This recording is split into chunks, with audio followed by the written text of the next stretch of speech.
தம்பி வணக்கம். உரிமைக்கு குரல் கொடுப்போம், உண்மையை பேசுவோம்.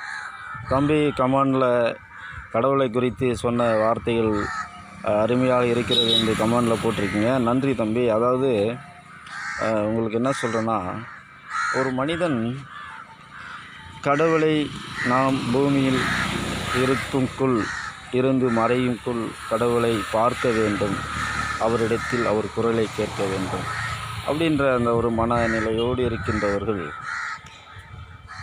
அதாவது நீங்கள் தான தர்மத்தில் சிறந்தவராக இருக்கணும். இருந்தால் கடவுள் உன் இருதயத்தை பார்க்கிறார். அந்த சராசரத்தின் ஆட்சி செய்கின்ற கடவுள் எந்த ஸ்டைலில் வேணாலும் சொல்லலாம். நீங்கள் கடவுள் சொல்லலாம், தெய்வம் சொல்லலாம். உங்கள் இருதயத்தை பார்த்து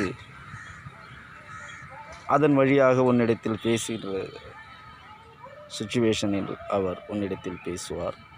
உதவி செய்யுங்க, நல்லா உதவி செய்யுங்க. ஏழைகளுக்கு, ஒருத்தன் பசி என்றால் அவனுக்கு சாதம் கொடுங்க.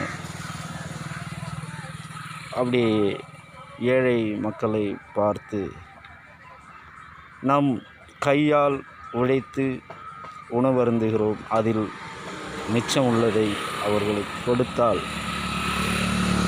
உங்களிடம் பல்வேறு சோதனைகள் வந்தாலும் நீ செய்த தர்மமும் புண்ணியமும் உங்களை காற்று நிற்கும்.